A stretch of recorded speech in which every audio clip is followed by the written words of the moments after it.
Muito bem, estamos de volta com o programa Saulo Machado Entrevista aqui pela TV Araranguá, o nosso canal 20, que você pode assistir em qualquer parte do Brasil e do mundo. Porque além da TV a cabo aqui em Araranguá, você pode nos encontrar no site www.tvararanguá.net.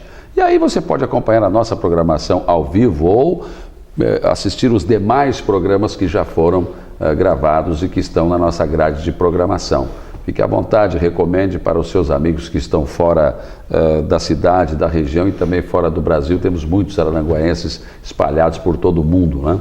Então, um abraço a todos que nos assistem em todas as partes do mundo. Nesse segundo bloco do programa, eu recebo aqui o pré-candidato a deputado estadual pelo PMDB, Dalmo Claro de Oliveira, que vocês já devem conhecer, porque já foi secretário estadual da Saúde e, como tanto, evidentemente, teve o destaque merecido no governo do estado de Santa Catarina. Prazer em tê-lo aqui no nosso programa. Seja bem-vindo. Olá, meu cumprimento a todos. Prazer estar contigo aqui também, Saulo, na TV Araranguá. E é uma satisfação passar aqui novamente na região e, inclusive, ser entrevistado por você. Então, o Dalmo, antes de ser secretário estadual da Saúde, foi candidato a deputado federal. Foi a tua primeira experiência na política? É verdade. Eu tinha uma atuação nos últimos anos integral ao sistema cooperativo de saúde, o sistema Unimed, e que resolveu ter um candidato próprio a deputado federal em 2010. Daí surgiu de algumas conversas a minha indicação para ser este representante e disputei já numa primeira eleição, diretamente uma eleição de deputado federal, uma experiência interessante, mas muito difícil e com certeza tinha um aspecto ali até de, vamos chamar assim, de amadorismo, né, de inexperiência, de sair já diretamente para uma eleição a deputado federal. Não é coisa proibida nem impossível, mas realmente muito mais difícil.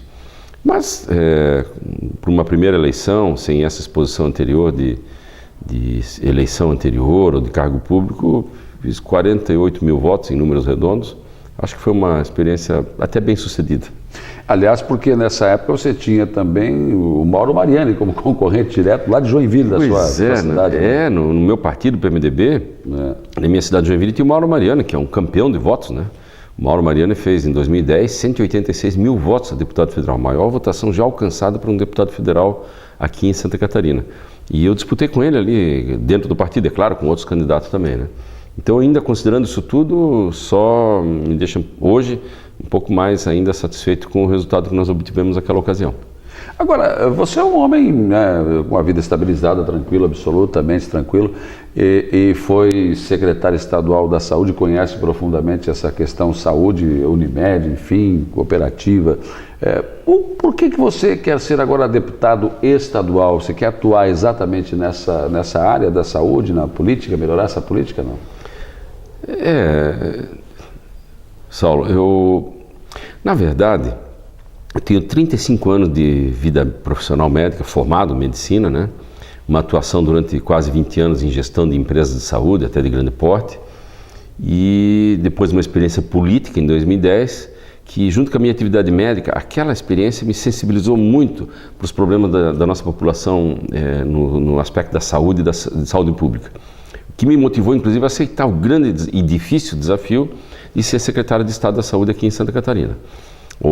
Esse cargo eu exerci durante 30 meses e aí me aprofundei mais ainda nesse setor da saúde pública e hoje eu me sinto, somando a minha experiência e conhecimento como médico, a minha experiência de gestão privada e pública e o conhecimento da saúde pública e das necessidades da população, de aceitar esse desafio hoje de tentar uma cadeira na Assembleia Legislativa de Santa Catarina, porque eu entendo que eu tenho como contribuir como deputado nessa questão da saúde, na área da saúde, como disse, com o meu conhecimento e entendimento. Eu acho que lá dentro da Assembleia eu vou poder ajudar a fazer um pouco mais. Eu tenho a minha vida bem resolvida, como você já sabe, né?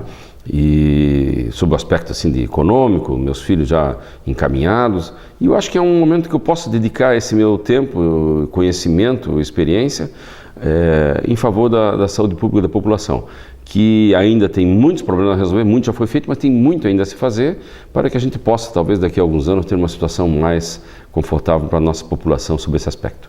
O que mais te angustia, Dalmo? O que mais te angustiou como secretário estadual da Saúde? O que você tentou resolver e que não conseguiu? Porque a saúde no Brasil realmente é muito complicada, né? O que mais me angustiou foi a dificuldade de acesso da população a procedimentos diagnósticos ou de tratamento mais especializados e que as pessoas não tinham acesso. Alguns até não tanto. Nós temos dificuldade, como nós conversávamos antes, algumas pessoas têm dificuldade de fazer uma biópsia de uma lesão de pele, às vezes para saber se é um câncer de pele, não é um câncer de pele. Tem dificuldade, às vezes, para isso, tem dificuldade de conseguir uma ressonância, uma consulta com um ortopedista, uma cirurgia ortopédica. E isso realmente dificulta que só quem sofre, ou que tem na sua família alguém sofrendo por uma espera de ter um procedimento desses, adequado, é que sabe a dificuldade, né? Quando eu sempre digo que a gente só lembra que tem a barriga quando ela dói. Senão ninguém está lembrando da sua barriga, mas quando ela dói, é a coisa mais importante para nós naquele momento, é a barriga, porque é ela que está doendo. E assim é a doença nossa ou de um ente querido. E me angustiava, Saulo, dessa dificuldade de acesso da população em alguns locais do estado e para alguns procedimentos em quase todos, como é o caso da cirurgia ortopédica, que é um drama hoje no estado de Santa Catarina. E, por outro lado, a dificuldade que a gente tinha e tem, o governo hoje tem, de executar as coisas, porque a legislação ela trava muito o procedimento, a lei das licitações ela é necessária existir, mas ela precisa ser aprimorada, ela está travada, tudo está sendo judicializado. Eu acho que alguma coisa nós temos que fazer, discutir no âmbito do legislativo, estadual, federal, no sentido de se viabilizar, liberar um pouco mais para que o executivo, o secretário, o governador possam fazer as coisas com mais agilidade, mais rapidez, para dar as respostas mais rapidamente à nossa população. Pois é, às vezes o cidadão tem a necessidade de um determinado tipo de procedimento ou medicamento e o Estado não pode fornecer. Aí o cidadão tem que entrar na justiça para depois o Estado fornecer. Olha, muito interessante essa tua pergunta, Saulo, por quê? Nós temos alguns medicamentos, os medicamentos básicos são os municípios que fornecem, com recurso do governo do estado e federal e também de parte do município. Os medicamentos hospitalares são do hospital e os componentes, chamado componente especializado, que são medicamentos especiais para tratamento de câncer, de certos tipos de reumatismo, de algumas doenças mais raras, que o Ministério da Saúde tem um programa de distribuição de medicamentos que subsidia a maior parte desse valor e os estados entram com o resto. Mas algumas coisas nós não podemos dar, ou porque não estão nesse programa, ou esse medicamento existe um programa para determinadas doenças e não tem para outras. E aí o secretário não tem o poder seu próprio de dizer eu vou distribuir esse remédio para o João, para a Maria, para o Pedro, porque ele não tem esse poder. E se o fizer, ele estará fazendo um desvio de finalidade de um recurso público. Então, realmente, só com uma ordem judicial que a gente pode fornecer.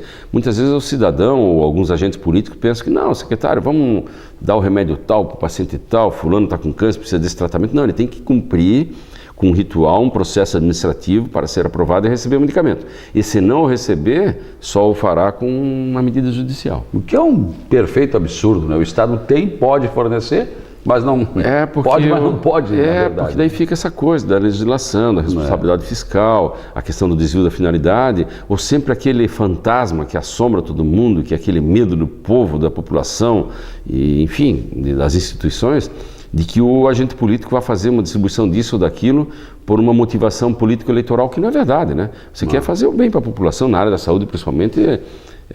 Isso é muito nítido que os secretários municipais de saúde, os diretores de unidades de saúde, o secretário de Estado querem fazer o melhor para a população, mas às vezes não é possível fazer com aquela celeridade por conta das restrições legais. Araranguá deverá receber lá para 2016 o curso de Medicina pela Universidade Federal de Santa Catarina, que será uma alavancagem muito grande na educação aqui para o sul do estado de Santa Catarina.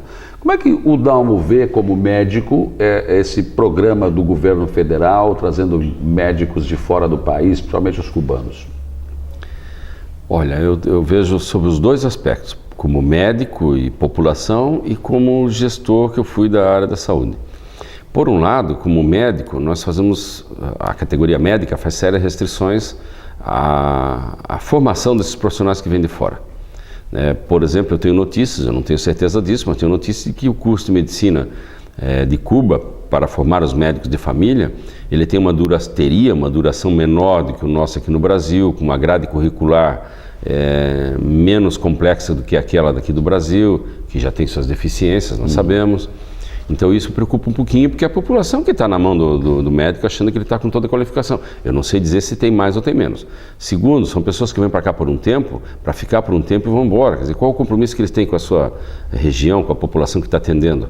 Né? E ainda tem essa questão que está se discutindo, que o médico cubano ele recebe aí algo em torno de 10, 15% do valor que lhe é pago, o resto fica com o governo de Cuba. Então, eticamente, também eu acho um negócio talvez recriminável. Mas eu entendo também, principalmente em regiões mais remotas do nosso estado e principalmente do nosso país, não tem médico nenhum, Saulo. Não se está atingindo essa população. Então, eu sei que na ilha de Marajó, no Pará, que é uma ilha enorme, o estado do Pará como um todo, estados do centro-oeste, do nordeste, não consegue ter um médico, às vezes uma cidade de 2, 3, 5 mil habitantes, não tem nenhum médico na cidade. Então, este médico que vem de fora do programa Mais Médicos é a redenção para aquela cidade ou para aquela comunidade. Então, por conta disso, apesar dos senões que eu citei, eu sou favorável ao programa Mais Médicos, enquanto nós não conseguimos ter a população de médicos do país disponível em quantidade suficiente para dar esse atendimento. E aqui, comentando a vinda da Faculdade de Medicina para cá, uma iniciativa da Universidade Federal, eu acho muito positiva. Eu, como médico, há 30 anos atrás, 20 anos atrás, nós tínhamos receios de que o governo fosse proliferar demais as faculdades, fosse sobrar médico, aviltar o trabalho médico, o preço pago ao profissional. Mas veja bem, quando eu me formei há 35 anos atrás, a população brasileira era de 130 milhões de habitantes e tinha 100 mil médicos no país. Um médico para cada 1.300 e a Organização Mundial preconizava um para cada 1.000. A gente dizia, não, daqui a 5, 10 anos atinge isso. Hoje nós temos uma população de quase 200 milhões de habitantes e quase 400 mil médicos brasileiros aqui no país. Então tem um médico para cada 500 habitantes e ainda não é suficiente. Aí que tipo de médico está faltando? Todos os tipos. Todas as especialidades faltam, e falta o médico generalista, falta o médico recém-formado, falta o médico para trabalhar no interior, no programa de saúde da família, falta o especialista no grande centro. Eu fico impressionado com isso. Tem muito médico e ainda está faltando. E olha que não é porque estão pagando mal. Tem prefeituras oferecendo salários muito interessantes para o médico da família e não consegue contratar o médico aqui do Brasil. Principalmente porque o médico não quer se submeter à carga horária exigida, né? Em alguns casos sim, mas hoje em dia está mudando também, sabe, Saulo? Pelo contrário, aí tem o outro lado da moeda, né? Os médicos já estão entendendo que tem que cumprir carga horária, mas muitos querem apenas cumprir a sua carga horária. Então, na população médica mais jovem, é comum o médico que quer ter o seu horário. Começar a trabalhar às 7h30 da manhã, intervalo para almoço, e às 5 horas da tarde, cumpriu as 8 horas do saúde da família, ele quer sair como todo mundo sai do seu emprego. No meu tempo, talvez ainda um pouco mais romântico da medicina, nós éramos médicos 24 horas por dia. Eu fazia sobreaviso em hospital e não recebia pelo sobreaviso. Mas a minha especialidade no meu hospital era eu e mais 2 ou 3 colegas que atendíamos num regime de escala, de rodízio. Precisou daquele especialista, chamava, nós íamos lá. O plantão no hospital era uma obrigação que nós tínhamos que dar e fazíamos com gosto, com uma remuneração também muitas vezes pouco mais do que simbólica. Mas hoje o médico também quer ter o conforto do horário. Então já, é claro, sempre existem aqueles porque numa época também o médico trabalhava, tinha um horário de fachada, mas ele cumpria com a sua obrigação, atendia o que tinha para atender e ia embora, né? Então tem essas dificuldades também, mas mudou bastante já também, sabe? Já que estamos falando de políticas de saúde, como é que o senhor vê essa questão de hospital público 100% SUS? Porque aqui no regional, por exemplo, isso aconteceu, ele é 100% SUS, mas há uma reclamação da população que hoje está sendo atendido em hospitais como Meleiro, como Turvo ou em outros hospitais, porque eles têm uma condição financeira melhor e gostariam de ter esse espaço para ser atendido aqui também. Pois bem, essa é uma preocupação do Ministério da Saúde, das políticas do Ministério da Saúde de priorizar o SUS. E isso foi colocado na própria legislação do SUS, e o Ministério Público Estadual tem cobrado muito isso, de que o atendimento em hospital público seja 100% SUS. Eu, apesar de que eu executei isso, porque era uma determinação da lei do SUS e do Ministério Público do Estado de Santa Catarina, eu particularmente entendo que nós poderíamos não reservar parte do atendimento do hospital para a medicina privada, mas permitir que ela também fosse ali atendido na mesma prioridade dos pacientes do SUS. Mas se tem vaga, o paciente vai fazer uma cirurgia, vai ter um atendimento, vai fazer um exame no hospital público, que ele pudesse fazer também pela saúde suplementar. Porque o cidadão que tem um plano de saúde, ele também é cidadão brasileiro. Está amparado pela mesma Constituição que ampara o paciente do SUS. Apenas a fonte financiadora não precisa ser do SUS, o que até é bom para o SUS, porque alivia. Lógico. Então, o que acontece no Hospital Infantil de Joinville, no Hospital Regional aqui de Araranguá, no Hospital Regional de Ibirama, que são hospitais do Estado, de São Miguel do Oeste, os pacientes que têm plano de saúde são atendidos nos hospitais do Estado, que são públicos, e o Estado não pode cobrar do plano de saúde, o que seria uma coisa interessante até para trazer o recurso para o hospital. Lógico. Agora, o receio do Ministério Público e dos ideólogos mais radicais do SUS é de que isso tiraria a vaga do paciente do SUS. Eu acho que não. Nós temos que deveríamos criar critérios de que, e nós vamos caminhar para isso, para ter esse sistema, de que a regulação das vagas no hospital seja de controle da saúde pública, da Secretaria de Estado da Saúde ou do conjunto das Secretarias Municipais de Saúde, e essa regulação de leitos e de vagas no centro cirúrgico, de vagas na UTI, seja feita de forma equânime, indistinta, igualitária para todos os cidadãos, independente se ele vai entrar no hospital pelo SUS ou pelo particular ou por um plano de saúde, que é o mais comum, na verdade. O particular é uma coisa mais rara, né? Então, a ordem de chegada das vagas fosse independente se o cidadão é do SUS ou do particular ou do plano de saúde. Agora, a cobrança se dará conforme se o paciente tem SUS, até porque existe uma norma da lei dos planos de saúde, que é a 9656, que determina que o paciente do plano de saúde que for atendido num hospital público, pelo sistema de informação do SUS, isso é repassado para a Agência Nacional de Saúde, que faz um batimento de informações e se identifica que aquele paciente, por exemplo, de um plano de saúde, for atendido no Hospital Regional de Araranguá, a Agência Nacional de Saúde cobra esse procedimento do plano de saúde local. Só que esse recurso não vem para o governo do estado que mantém o Hospital Regional de Araranguá, e sim vai para o Ministério da Saúde, que não repassa esse recurso depois para o estado. Então nós estamos perdendo dinheiro. Não vale a pena. Isso não é lógico, tá? Mas infelizmente é uma determinação e uma cobrança que o Ministério Público faz, a gente aceita para não ter problemas legais e de processos administrativos, etc. Voltando à questão política, Dalmo, qual é o cálculo, o que vocês projetam, o que o PMDB catarinense está projetando em termos de deputado estadual? Qual é a bancada que o PMDB pretende ter na próxima eleição? A Assembleia Legislativa de Santa Catarina tem 40 vagas para deputados. No momento, o PMDB detém 10 dessas 40 vagas. E a perspectiva é de que possamos novamente eleger 10 deputados. Está em discussão se nós vamos estar nesta proporcional, não estou falando da majoritária, que é o governo do Estado e o Senado, mas na proporcional, a eleição de deputados, federal e estadual, se estaremos coligados ou não. Ou estaremos sozinhos, ou estaremos coligados, provavelmente seguindo a mesma coligação que teríamos ou teremos para o governo do Estado. Então talvez estejamos coligados PMDB e PSD. Né? Mas a perspectiva dessa mesma maneira é também eleger os 10 deputados. Né? Essa bancada. Estima-se que vai ser necessário para isso que um deputado consiga algo como 40 mil votos para conseguir alcançar a cadeira de deputado estadual. Para disputar. Né? Porque o PMDB tem aí alguns pesos pesados, né? Tem. E, na verdade, o outro partido, também o PSD, que talvez esteja coligado conosco, tem mais pesos pesados ainda. Então, mas é uma conta que lá os deputados, as direções do partido fazem, que, infelizmente, eles não consultam os candidatos, sabe, Saulo? Se me consultasse, eu talvez tivesse a minha opinião, mas a gente tem que acatar também e claro, temos conversado, temos me informado, mas poder de influir muito sobre isso nós não temos. Mas acredito, há uma grande chance de estarmos coligados também na proporcional. Depois de tudo que aconteceu no país, essas manifestações, enfim, você acredita, Dalmo, que haverá uma renovação política no Brasil ou esse movimento vai ficar restrito às ruas e não vai chegar no voto? Eu acho que ele sempre chega, em parte, no voto, né? Mas, por outro lado, a experiência tem mostrado que a renovação não é tão grande, né? Eu acompanhei em outras épocas a renovação do Congresso Nacional, das câmaras de vereadores, das assembleias legislativas, e geralmente renova na faixa de 30%, 40% dos parlamentares, né? Mas o que eu observei, por exemplo, nesta última eleição municipal, 2012, a renovação acho que já foi um pouquinho maior. Parece que renovou um percentual maior do que 40% na maior parte das câmaras de vereadores.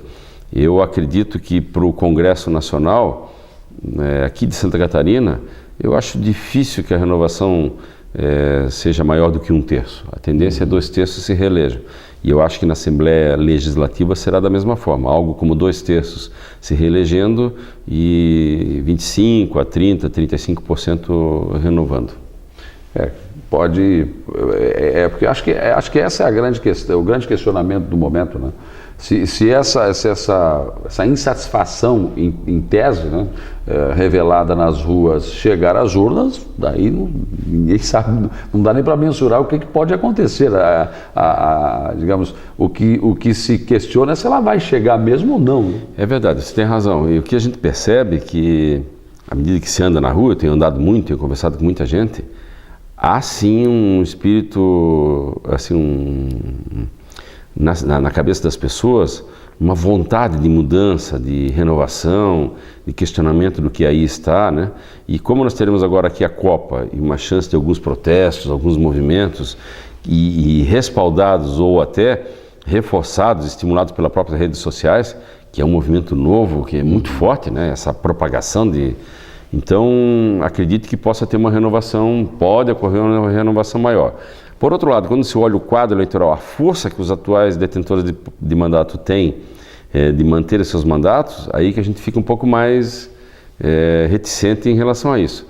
A tendência geral é a gente achar, vai mudar muito, vai renovar, todo mundo quer mudança, todo mundo fala mudança. Mas o que a gente vê na prática é que pessoas que já têm um mandato têm um pouco mais de facilidade de mantê-lo do que o novo chegar. Eu, como estou aspirando uma cadeira, eu não sou parlamentar, é claro que eu torço pela renovação, mas apesar e com todo o respeito dos meus amigos que são deputados, a gente fez boas amizades lá, e de modo que eu acho que se renovar 1/3 aí, eu vou torcer e trabalhar para que eu esteja junto. A caminhada está boa?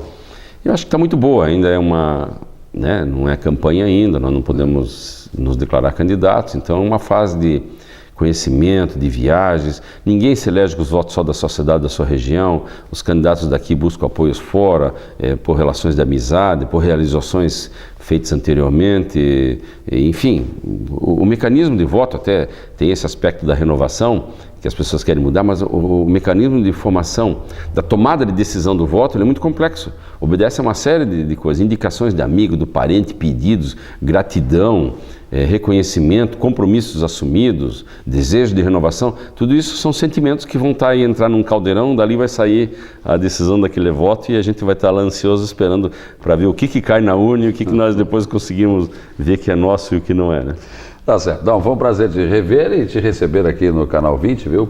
E sucesso nessa caminhada. Vamos ver lá em outubro o que o eleitor decide. Te agradeço a oportunidade, a simpatia e espero que a gente possa, depois da eleição, estar podendo novamente visitar vocês, se possível como parlamentar, e que a gente possa estar comentando principalmente esses assuntos que são tão caros para mim, que são esses relacionados à saúde pública aqui no estado de Santa Catarina. Um abraço a todos. Muito bem, assim fechamos mais uma edição do programa Saulo Machado Entrevista. Obrigado pela sua audiência e pela sua paciência. No primeiro bloco falamos da volta do Araranguá Esporte Clube. Coisa boa, notícia boa, informação boa. Em breve estaremos aqui com a camisa do Araranguá, inclusive. E no segundo bloco recebemos aqui Dalmo Claro de Oliveira, ex-secretário estadual da Saúde e pré-candidato do PMDB a deputado estadual. Um abraço, até uma próxima oportunidade.